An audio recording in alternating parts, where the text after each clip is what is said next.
सबको जय मसीह की। मैं जतिन बब्बर और आप देख रहे हैं मसीह परिवार चैनल। तो जैसे कि आप सब जानते हैं कि हम अपने चैनल पे, मसीह परिवार चैनल पे अलग अलग पास्टर्स की वीडियो को अपलोड करते हैं। अगर आप भी अपनी वीडियोस को, अपनी मिनिस्ट्री की वीडियोस को, अपनी टेस्टिमनीज को हमारे चैनल मसीह परिवार चैनल पे अपलोड करवाना चाहते हैं तो आप हमारे नंबर पे कांटेक्ट कर सकते हैं 9041690174। तो अगर आपको हमारा चैनल अच्छा लगता है, अलग अलग पास्टर्स की वीडियो देखना अच्छा लगता है, ब्लेसिंग अगर आपको चाहिए तो आप हमारे चैनल को सब्सक्राइब कीजिए, लाइक कीजिए और वीडियो को ज़्यादा से ज़्यादा शेयर कीजिए। दूसरा जो वचन है, आपको आत्मिक युद्ध की शुरुआत करनी है। अब क्या है? दूसरा क्या है? लड़ना है। अभी ये थी अपनी कमजोरियों से जब तुम फ्री होते हो, चरित्र में आते हो, वो तुझे माफ करता है, फिर युद्ध शुरू होता है। तब तक तुम युद्ध का ऐलान नहीं कर सकते जब तक तुम युद्ध के लिए तैयारी ना करो। आपकी लाइफ के कुछ हिस्सों में हिलजुल नहीं होगी, सेवकाई में, कुछ हिस्सों में बीमारियों में, दुष्ट आत्माओं में, पैसे की गति में, इंतजाम ना होने, पास ना होना, रॉन्ग डिसीजन रुके रहने, फैसले रुके रहने, कुछ भी है आपके लाइफ के बहुत सारे हिस्सों में। कोई प्रेगनेंसी नहीं हो रही, कोई हिलजुल नहीं हो रही, बार बार प्रेगा न्यूज टेस्ट कर रहे हो, कोई प्रेगनेंसी नहीं हो रही, 2 लाइनों का इंतजार कर रहे हो, कोई हिलजुल नहीं हो रही, उस टिक पर कोई हिलजुल नहीं होगी तब तक जब तक आप समर्पणों में, लिखने वाली बातें हैं, बलिदानों में और फायर के साथ फाइट नहीं करोगे। जब तक आप समर्पणों और बलिदानों के द्वारा फायर के साथ फाइट नहीं करोगे तब तक आपकी लाइफ के कुछ हिस्सों में हिलजुल नहीं होगी। अगर आज हिलजुल करना चाहते हो, अपने चारों हिस्सों में सब कुछ हिलजुल होना, एक धमाका, एक विस्फोट, पवित्र आत्मा के पेंतिकोस्त के दिन समान देखना चाहते हो तो आपको बलिदानों और समर्पणों में जाना है, युद्ध का ऐलान करना है। अब आत्मिक युद्ध की शुरुआत का वचन आप नोट करें। आत्मिक युद्ध की शुरुआत में वो इस वचन से क्या कहना चाहता है? इफिसियों 6:10 कहते हैं निदान निरंतर प्रभु में और उसकी शक्ति के प्रभाव में बलवंत बनो। अब वो चाहता है, क्या चाहता है? आपको प्रभु में और उसकी शक्ति के प्रभाव में बलवंत बनो। बलवंत कि उसकी शक्ति आप में बहुत बढ़े, प्रभु में आप बलवंत बने, शक्ति का जो प्रभाव है उसके ऊपर वो आपके द्वारा बहे। जैसे कल की मीटिंग में, कल ग्लोबल एक्शन कमेटी की जो मीटिंग थी उसमें खुदा ने मुझे बताया, जितने पास्टर कल मौजूद थे, कल के दिन पास्टर थे पूरी चर्च में, और कल की मीटिंग में खुदा ने बताया कि इनको बोल कि तुम में से कोई भी साधारण व्यक्ति नहीं है, तुम साधारण होने के लिए चुने नहीं गए हो। साधारण होने से इनकार करें कि मैं साधारण नहीं हूं, मैं आम नहीं हूं। क्यों तुम साधारण नहीं हो? नंबर 1, क्योंकि तुम परमेश्वर से पैदा हुए हो, तुम साधारण नहीं हो। क्योंकि तुम मांस और लहू से नहीं, मनुष्य की इच्छा से नहीं, परमेश्वर से पैदा हुए हो, तुम साधारण नहीं हो। तुम अलौकिक तरीके से पैदा हुए हो, आत्मा में जन्म हुआ तुम्हारा, स्पिरिचुअल बर्थडे हुआ तुम्हारा, आत्मिक जन्मदिन हुआ है। क्या तुम साधारण हो सकते हो? कई बार लोग मनुष्यों से डरते, रिश्तेदारों से डरते, लोगों से डरते।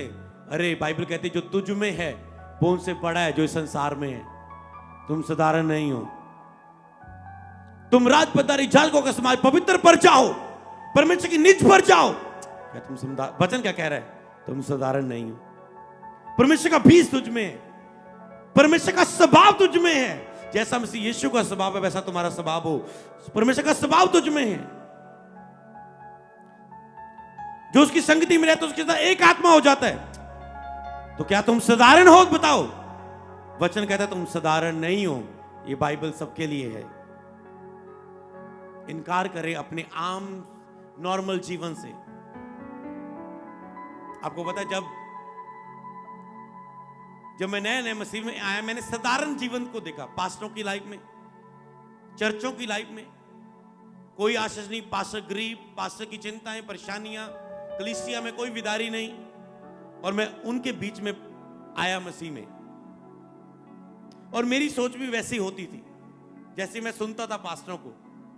पास्टरों के साथ बैठना, हमेशा कहना, पास्टर ने बोलना, जब हमने भी उस बोल में शामिल होना। कैसे बोल होते थे कि हमारी चर्च में 30 लोग हैं, तो हमारे चर्च के कुछ बच्चे होते थे जो किसी प्ले में भाग लेते थे, इतने छोटे छोटे 5 साल के, कोई 8 साल के, कोई 12 साल के। हम सोचते 3 मेंबर है चर्च के, बाकी बच्चे हैं, हम मेंबरशिप शो करेंगे कितने मेंबर हैं हम अपने ना अपनी संस्था को, ये ऐसा होता था। 30 मेंबर है, साल के बाद 2-3 साल बाद ये बच्चे भी बड़ों की कैटेगरी में आ जाएंगे, 5 साल बाद तो चर्च के 40 मेंबर हो जाएंगे। ये सोच थी छोटी सी, क्योंकि आप जैसे माहौल में रहते आपकी वैसी सोच रहती। और कई ऐसे ही आपकी लाइफ में बहुत सारी सोचें होंगी, सिर्फ कई को लेके साधारण सोचें। सोचना तो बड़ा सोचो। तो कभी गुड जब जा रहा है लाइफ से, उसको देख के ये मत सोचो मैं साधारण हूं, मेरी लाइफ में ये क्यों हुआ। बेस्ट आने वाला है। हालेलुया। अजूब की लाइफ से अगर वो वाइफ गई जो कहती थी चल पिता का इनकार कर दे, परमेश्वर का निंदा कर, उसकी बेकार की बातें बोल रही थी, वो गई, जब नया वंश उसे मिला, दुगना मिला, तो एक और वाइफ के द्वारा जो उससे अच्छी थी उससे मिला। अगर आपके लाइफ में गुड जाएगा तो बेटर और बेस्ट आएगा यीशु के नाम में। पर आप साधारण नहीं हो। इनकार करें हमेशा, कभी भी अपने हालातों में एक्सेप्ट ना कर ले मैं साधारण और आम सा व्यक्ति हूं। हमेशा आज लोगों को शैतान ये साबित करने की कोशिश करता है उनके हालातों के द्वारा कि वो मान ले मैं बहुत गरीब हूं, मेरा रिश्ता नहीं हो रहा, मेरे बेबी नहीं हो रहा, मेरे नाल एक ही होंदा, और वो साधारण समझे अपने आप को। तुम साधारण नहीं हो, बाइबल बताती। अगर आज तुम इनकार कर दो, कल से तुम चमकना शुरू हो जाओगे। अगर आज इनकार कर दो, कल चमकना शुरू हो जाओगे। हालेलुया। तो आपको जिस भी चीज में जाना है, बेस्ट में जाना है। हालेलुया। तो समझ पा रहे हो? तो आत्मिक युद्ध की शुरुआत कहता है प्रभु में उसकी शक्ति के प्रभाव में बलवंत बनो। बलवंत आगे मैं जल्दी जल्दी पढ़ना चाहूंगा। उसमें 11 में लिखा है परमेश्वर के सारे हथियार बांध लो कि शैतान की जुक्तियों के सामने खड़े रह सको, क्योंकि हमारा ये मल्ल युद्ध लहू और मांस से नहीं परंतु प्रधानों और अधिकारियों और इस संसार के अंधकार के हाकिमों से है और उस दुष्ट की आत्मिक सेना से है जो आकाश में है। इसलिए परमेश्वर के सारे हथियार बांध लो कि तुम बुरे दिन में का सामना कर सको और सब कुछ पूरा करके स्थिर रह सको। सो सत्य की कमर कसकर, धार्मिकता के जिल्म पहनकर, पांव में मेल के सुसमाचार की तैयारी के जूते पहनकर और उन सबके साथ विश्वास की डाल लेकर स्थिर रहो, जिससे तुम दुष्ट के जलते तीरों को बचा सको। और उद्धार का टोप आत्मा की तलवार परमेश्वर का वचन है ले लो। और लास्ट आयत में लिखा है 18 में, और हर समय हर प्रकार से आत्मा में प्रार्थना। अब लास्ट बात आई, वो आत्मिक युद्ध के हथियार है, वचन ले लो। और आत्मा में प्रार्थना हर समय हर प्रकार, यहां पर हर समय, सुबह शाम, हर समय आत्मा से भरे रहने की बात आ रही। हर समय आत्मा से परिपूर्ण, हर समय हर प्रकार में आत्मा में प्रार्थना और विनती करते रहो। इसीलिए जागते रहो और सब पवित्र लोगों के लिए लगातार विनती किया करो। सब बोले आमीन। हर समय और हर प्रकार आत्मा में प्रार्थना। आप अपने मुंह से बोलो, बोलो हर समय हर प्रकार से आत्मा में प्रार्थना। हर समय, सुबह शाम रात, उठते बैठते, हर प्रकार से, घुटने टेक कर, चल के, लेट के, खड़े होके, चर्च में जाके, अकेले में जाके, परिवार के साथ, प्रार्थना प्रेयर पार्टनर के साथ, हर प्रकार से, हर समय हर प्रकार से आत्मा में प्रार्थना करते रहो। होगा तो मैं पूछना चाहता हूं सबसे पहले, जो मैं आपको बता चुका हूं, क्या आप उन बातों को दूर करने के लिए तैयार हैं जो आपको आत्मा से परिपूर्ण होने से रोकती है? सुनाई नहीं दिया? लग नहीं रहा आप और चर्च की कलीसिया हो? तो दूसरी बात, क्या आप आत्मिक युद्ध की शुरुआत करने के लिए तैयार हो? हिलजुल करने के लिए? क्या अपने चारों दिशाओं में हिलजुल करने के लिए तैयार हो? क्या हिलाने के लिए तैयार हो सब कुछ? लेकिन जब वो प्रार्थना कर चुके, वह जो स्थान में यहां पर वे इकट्ठे थे, गूंज उठा और आग की सी चीजें आई और सब आत्मा से परिपूर्ण हो गए। क्या तुम इस हिलझुल को देखने के लिए तैयार हो? क्या तुम आत्मिक युद्ध की तैयारी के साथ हो? क्या तुम समर्पण देने के लिए तैयार हो? क्या तुम बलिदानों को देने के लिए तैयार हो? तो क्या तुम फायर से प्रार्थना करने के लिए तैयार हो? हालेलुया। मैंने कहा जो रिश्ते आज तक नहीं हुए, जब तुम आत्मा में प्रार्थना, एक किसी विषय के लिए मैं प्रार्थना कर रहा था, किसी व्यक्ति के लिए काफी साल से, उसने बोलना प्रार्थना करना पास्टर जी। मैंने कहा हाँ जी करूंगा, और करता भी था। प्रार्थना करना पास्टर जी, करूंगा जी, करता भी था। पर एक बार ऐसा हुआ कि मैं उसके लिए प्रार्थना पूरी आत्मा में होकर करने लगा। प्रभु प्लीज, प्रभु देखना, प्रभु ऐसा, प्रभु समझ पा रहे हो, प्रभु उसको तो जानता ना, प्रभु ऐसा ऐसा। और जब पूरी आत्मा में प्रार्थना हुई, वो मसला हल हो गया। समझ पा रहे हो? और पहले ऐसे करके बातें करके प्रभु से, और फिर गुस्से के साथ तोड़ता हूं उसके बंधनों को, तोड़ता हूं, चल रहा हूं रूम में, अपने प्रेयर रूम में, तोड़ता हूं उसके बंधनों को, तोड़ता हूं। और थोड़े टाइम बाद गुड न्यूज की घंटी बजी। समझ पा रहे हो? हिलजुल देखना चाहते हो, हिलाना चाहते हो, वो विस्फोट करना चाहते जो पेंतिकोस्त के दिन में हुआ था। वो कब्र को जिस तरह यीशु मसीह ने फाड़ के बाहर आ गए, वो धमाका करना चाहते हो, उसके प्यारे बेटे बन के दिखाना चाहते हो। हालेलुया। जैसा वो है, वो अपने बच्चों को वैसा देखना चाहता है। क्या उसकी मन की इच्छा को पूरा करना चाहते हो? हालेलुया। मैं भी आपके साथ हूं इस विजन के लिए जो मैं आपको बताने जा रहा हूं। ये हम सब शुरू करने जा रहे हैं। हालेलुया। क्या आप तैयार हो? तो करना क्या है? टॉपिक को दिखाएं अब स्क्रीन के ऊपर। पवित्र आत्मा से परिपूर्ण जीवन जीने के लिए 5 घंटे प्रार्थना और 40 उपवास कैसे रखें, जिसके द्वारा तेरे चारों दिशाओं में हिलजुल होनी शुरू होगी। जब ये तुम करना शुरू करोगे, जो वचन प्रभु ने शुरू किया उसमें वो ग्रेस भी देता है लोगों को करने की। तो आपको क्या करना है? सबसे पहले 40 उपवास की मैं बात करता हूं। कल से आप 40 उपवास में जा सकते हो जो चल ही रहे हैं। कई लोग रखते हैं गुड फ्राइडे ईस्टर से पहले, गुड फ्राइडे ईस्टर तक हम वो 40 पूरे करेंगे। तो ठीक है, अगर आप ऐसे भी रखते हैं कोई प्रॉब्लम नहीं, अच्छी बात है। पर अगर आपको आत्मा, जब कलीसिया को कब आत्मा हिला रहा है, कलीसिया उस समय रखती है। आपको पर्सनल आत्मा कब हिलाता है, आप तब रखते हो। और कई वक्त आप खुद भी रखते हो। एक होता है प्रभु की इच्छा के अनुसार, एक फास्टिंग होते खुद। जब फास्टिंग आप रखते हो, उसमें आप सबसे पहली बात हमें साबित करना होगा कि हम सचमुच उसके लिए भूखे हैं। उपवास रखकर, उपवास का मतलब ये है कि हमें साबित करना होता है कि हम सचमुच उसके लिए भूखे हैं, कुछ बलिदान कर रहे हैं, कुछ में सीरियस हैं। उपवास का मतलब कि आप सीरियस हैं। जैसे एस्तर कहती है मैं राजा के सामने पेश होगी, उसकी आज्ञा के बिना। अगर राजा की आज्ञा के बिना कोई पेश होता उसके सामने, चाहे उसकी वाइफ भी क्यों ना हो, मृत्यु दंड। कहते मैं राजा की आज्ञा के बिना उसके सामने पेश होंगी। मैं भी 3 उपवास में जाती हूं, तुम भी मेरे लिए 3 दिन रात के रोजे रखो और मैं जाऊंगी। इसका मतलब आप सीरियस हो, आप जंग का ऐलान कर रहे हो, कुछ बड़ा होना होता देखने के लिए आप कुछ बड़ा स्टेप ले रहे हो। समझ पा रहे? और वो राजा के सामने कहते मैं पेश होंगी। इसका मतलब उपवास का एक तो ये होता है कि आप पवित्र आत्मा आपको उबार देता है। अचानक आप किसी मीटिंग में गए, कई बार मेरे साथ ऐसा होता था, मैं अपने स्पिरिचुअल फादर के यहाँ जाना, कोई मीटिंग में आत्मा से भर जाना, और मेरे मन ने कहना आज से 7 उपवास, आज से 21, आज से 40। ये होता है कि वो आपकी सहायता करता है। एक होता है आप खुद, प्रभु मैं भूखा हूं, मैं आना चाहता हूं तेरे करीब, करना चाहता हूं, कुछ हिलजुल देखना चाहता हूं, इसके कारण मैं 40 उपवास में खोजता हूं, तेरे पास आ रहा हूं। समझ पा रहे हैं? आप भी रख सकते हैं, ये आपके डिसीजन होते कुछ। तो एस्तर ने खुद रखा था, जब का आत्मा ने उबारा था एस्तर को, एस्तर 40 3 रोजे रख।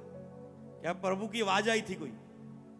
उसने रखा था। उसे पता है कुछ आत्मिक हिलजुल के बिना मैं आत्मिक काम को नहीं देख सकती। ईश्वरीय मददगार ही मुझे बचा सकता है राजा के सामने जाने से। और जब आत्मा से परिपूर्ण हो के उपवास में क्या होता है? उपवास में क्या होता है? तुम आत्मा से परिपूर्ण होते हो। उपवास में क्या होता है? कोई तो है जो लिख रहा है, उपवास में तुम आत्मा से परिपूर्ण होते हो।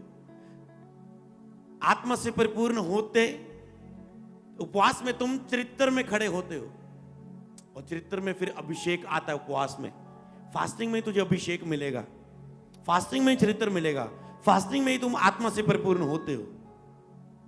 और जब तुम फास्टिंग में जाओगे तो इन बातों से तुम साबित करते हो, बलिदान करते हो। और फिर अभिषेक भरपूरी कैसे आती? जब मान लो कई बार फास्टिंग क्यों नहीं रख पाते, मैं फास्टिंग रखूंगा, उस दिन हमने मैरिज पे जाना, 7 दिन बाद मैरिज है, अगर मैंने 4 बजे तक फास्टिंग रखी, मैरिज का खाना 10 बजे शुरू होगा, 4 बजे खत्म होगा, नहीं अभी नहीं। ऐसे लोग सोचते हैं फास्टिंग के लिए।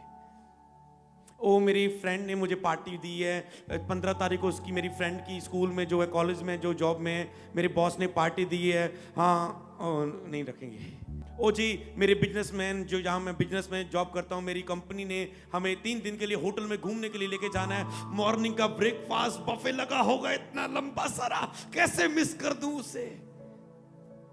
समझ पा रहे हो? अगर रात को फास्टिंग रखे तो रात का रेस्टोरेंट का खाना, रात का व्यू कैसे मिलेगा? जब वाइफ को लेके जाऊंगा तो अगर 6 बजे तक रात का फास्टिंग हुआ, 7 बजे से लेके, तो 40 दिन वो रेस्टोरेंट का खाना नहीं मिलेगा जो रात के एक कैंडल नाइट में तुम खाते हो, जो तुम एक अच्छे व्यू में जाके रात को बाहर निकल के खाते हो। तो ऐसी बहुत सारी पिक्चर्स आती हैं कि नहीं रख पाएंगे। सुबह की चाय का क्या होगा? हाँ? कैसे रखेंगे फास्टिंग? कुछ होने के बावजूद तुम फैसला ले लेते हो, ये एक बलिदान होता है। वो बेटों से प्रसन्न नहीं होता, बलिदानों से प्रसन्न होता है। कहता है मैं अपने उन दासों को अलग करूंगा जिन्होंने मेरे सामने बलिदान दिए। अलीशा जब एलिया के पीछे गया, सब बैल अपने बलि किए, पीछे मुड़ के मुझे देखना ना पड़े, पीछे को चीजें खींचे ना, और चल पड़ा एलिया के पीछे। तो आप फास्टिंग रखते हो, और मसा पता कब आता है? अभिषेक कब आता है? जब वो फास्टिंग वाले दिन, वो मैरिज वाला दिन होता है और आप खाते नहीं हो। जब वो आपके फ्रेंड, आपके कंपनी वाले आपको 3 दिन के लिए होटल में घुमाने लेके गए हो, आपके फ्रेंड पिक्चर डाल रहे, देखो कैसे हमने 3 दिन होटल में रहे, हमने खेला, गेम्स के लिए एंजॉय किया, हमने एडवेंचर किए, हमने घूमा कूदा फिरा, हमने खाने खाए। आप व्हाट्सएप पर देख रहे हो और आप कहते हैं प्रभु मैं तेरे लिए भूखा प्यासा हूं, मैं इन चीजों के लिए इसीलिए मरा हूं। और आप अंदर से भरपूरी महसूस करते हो, आप भरते हो अपने अंदर से, आप भरते हो। जब आपको लगे मैं मर रहा हूं अपने आप के लिए, तब आपके ऊपर मसा उतरता है, आप भरते हो अपने आप के लिए। ऐसे पल जरूरी होते हैं। वही तो पल जरूरी है जिनके कारण तुम रख नहीं रहे हो उपवास, वही पल तो तेरे लिए अभिषेक लेके आएंगे। तो समझ पा रहे हो? तो अब मैं आप उपवास का मतलब आपको एक शेड्यूल दूंगा, आपको सेम रखना है, सेम रखो, कुछ आगे पीछे करना है, आगे पीछे करो। 40 रखने 40 रखो, 21 रखने 21 रखो, 3 रखने 3 रखो, 7 रखने 7 रखो। पर मैं 40 की, मैं जो बात कर रहा हूं वो 40 की कर रहा हूं, और जो टाइम दूंगा वो टाइम होगा। और अगर आप कल से शुरू करेंगे तो वो ईस्टर के एक अगले दिन पूरे होंगे। अगर 9 को ईस्टर होगा तो वो 10 को आपके पूरे होंगे। तो आप चाहे, कई लोग एतवार को ये प्रचार सुनेंगे वो तब शामिल होंगे, कई लोग, है ना। तो एक ग्रेस होती है, आप पर्सन लेते हो, आप एक अभिषेक के नीचे होते, एक मेंटर के नीचे होते हैं, उसके द्वारा भी आप पर फास्टिंग की ग्रेस आती है। हालेलुया। तो आज आपका स्वागत है इस ग्रेस के नीचे। तो आपको क्या करना है? इसके लिए मुझे 7 अंक है मेरे पास, जो ब्लेस्ड अंक है बाइबल में 7। तो और आप क्या करेंगे? लगभग एक है कि आप 17 घंटे तक फास्टिंग में रहेंगे। 24 घंटे होते हैं, इसके आगे पीछे आप करेंगे, मैं आपको बताऊंगा कैसे। 17 घंटे की फास्टिंग आप रख सकते हैं, जिसमें आप, और वो 17 कितने बजे से कितने बजे तक आपको रखने, वो आपकी चॉइस होगी। पॉइंट नंबर लिखने वाली दूसरी बात, आप सबसे पहले 7 बजे से आप फास्टिंग रख सकते हैं। 7 बजे से मतलब रात की फास्टिंग। इसमें आपकी क्या जरूरी है? आपके लिए सबसे पहले सुबह की प्रार्थना और रात की प्रार्थना, जिसमें सुबह की प्रार्थना भी कर पाएं और रात की भी प्रार्थना कर पाएं। एक ऐसा शेड्यूल फास्टिंग का जो मैं आपको बताने जा रहा हूं। तो आप रात 7 अंक अगर हमें मिला है तो ऐसा क्वेश्चन है कि आपने भी 7 से शुरू होना है, समझ पा रहे हो। रात 7 बजे के बाद, मान लो कल 7 बजे से पहले, आज से लेकर या कल तक, या कईयों ने आज ही से शुरू करना है कि 7 बजे तक कुछ भी खा लो, आज 7 बजे तक कुछ खा लो, कल 7 बजे तक कुछ भी खा लो, जब मर्जी शुरू करो आप। तो आप जब आप 7 बजे से पहले कुछ भी आप खा सकते हो, कुछ भी पी सकते हो, 7 बजे के बाद कुछ नहीं खाएंगे आप। वो कितने घंटे, आपको दूसरी पॉइंट मैंने दिया कि 5 घंटे, 7 से लेके रात 12 बजे तक आपके 5 घंटे होंगे जिसमें आप प्रभु को खोजेंगे। 7 से 12 बजे तक 5 घंटे नहीं, आप मतलब 7 से 12 5 घंटे बनते हैं। इसमें आप ये इस जो समय है इसमें आप 2.5 घंटे प्रार्थना करेंगे, जो 7 से 5 तक है। कम से कम 2.5 घंटे आप प्रार्थना करेंगे शाम 7 बजे से, क्योंकि फास्टिंग के समय में हमें प्रेयर करनी है। 7 बजे आप जॉब से आ रहे हैं, आप बिजनेस से आ रहे हो, 7 बजे के बाद आ रहे हो, तो दूसरी ऑप्शन मैं बाद में बताऊंगा। तो आप 7 बजे मतलब आप घर आ चुके हो और आपका फास्टिंग घर आ गया, आपने उससे पहले आपने खाना खा लिया, 6 बजे आप घर पहुंच गए। तो ये मैं आपको अभी से बता देता हूं, आपको अपना शेड्यूल देखना है। फास्टिंग जब रखो, जब आपको खुद रखनी है तो आप अपने एक प्लान सिस्टम से रख सकते हो। कई बार प्रभु देता है, कई बार आप सोचते हो अजी रात का खाना छोड़ते हैं, पतले हो जाएंगे थोड़े से, और प्रभु दिन की फास्टिंग रखा देता है आपकी। मतलब कई बार आपके अनुसार नहीं होता है। तो जो खुद आप रख रहे हैं, आपको प्रभु कलीसिया से आपको मिला है, आपके अगुए से आपको मिला है, तो आप मान लो 7 बजे रखा है, हो सकता है आप अपनी जॉब से 8 बजे आते हो सकता है आप अपनी जॉब से 7 बजे आते हो, तो आप घर आएंगे, फ्रेश होंगे, 8 बजे तक अपना वाइफ से आप खाना खा सकते हो घर का। अच्छा, समझ पा रहे हो। मान लो आज ही में आपने आज से शुरू करने हैं, आप 7 बजे तक आपका फास्टिंग शुरू हो जाएगा, आपने घर पहुंचना है 9 बजे, तो आपको क्या करेंगे, रेस्टोरेंट पे खाना पड़ेगा। अगर आपने 7 बजे तक रखा है, रोज आपको जॉब से आएंगे, रास्ते में आपको कुलचे बर्गर खाने पड़ेंगे, वाइफ की रोटी नहीं मिलेगी, क्योंकि आपने 7 बजे तक रखा है। जिस दिन आप घर पहुंचते हो तब तक आपको वाइफ की रोटी नहीं मिलेगी। तो समझ पा रहे हो। तो आप वो टाइम रखो जिस टाइम में आप शुरू 17 घंटे पूरे करने हैं, आगे पीछे भी कर लो, पर मैं एक शेड्यूल देता हूं जिससे आपको प्लान मिलेगा, जिससे आपको ग्रेस मिलेगी, जिसके आपके लिए जो मुश्किल लग रहा है करना आप कर पाओगे। तो मान लो आपने 7 बजे तक रखा है, तो आप समझ पा रहे हैं, आप 6 बजे रख सकते हैं, 8 बजे तक रख सकते हैं, 9 बजे तक खाना रख सकते हैं, वो आपके शेड्यूल है। तो उसके बाद आपने खाना 7 बजे तक खाना खा लिया, 7 से लेकर रात 12 बजे तक, 12 बजे के बाद आप सो जाएंगे। मान लो 5 घंटे आपके पास, 5 घंटे थोड़ा प्रार्थना कर लोगे, खाने के बाद कुछ बच्चों को भी टाइम दोगे, कुछ हिलोगे भी, झूलोगे भी, कुछ भी आपके पास टाइम होगा। तो आप 5 घंटे में जब लड़ते लड़ते अपने आप से 2.5 घंटे आपको देने हैं उसमें, रात के उस 7 बजे से लेकर 5 बजे तक, क्योंकि आपने फास्टिंग शुरू कर दी। अब आपको 2.5 घंटे इसमें, आपको 12 बजे तक 5 घंटों में से 2.5 घंटे आपको प्रभु के साथ बिताने। प्रेयर कर लो, बाइबल पढ़ लो, भजन सुन लो, प्रचार सुन लो, इकट्ठे प्रेयर कर लो, अकेले प्रेयर कर लो, फैमिली प्रेयर कर लो, वाइफ से प्रेयर कर लो, फोन पे किसी के साथ जुड़ के प्रेयर कर लो। आत्मिकता में बताना समय, आत्मिक क्रियाओं में बिताना वो समय ज्यादातर अच्छा रहता है कि आप पर्सनल प्रेयर कर पाओ, तो जो आपके लिए ज्यादा अच्छा रहेगा। पर्सनल प्रेयर, पर्सनल बाइबल पढ़ना आपके लिए ज्यादा रहेगा। तो 12 बजे से लेकर फिर आया 7 बजे तक, तो कोई 7 घंटे सोते हैं, कोई 8 सोते हैं, कोई 6 घंटे सोता है, हर एक अपना अपना लाइफ शेड्यूल है, कोई 4 घंटे भी सोता है। तो 12 से 7 फिर 7 वर्ड आया, 12 से 7 तक आपने सोया,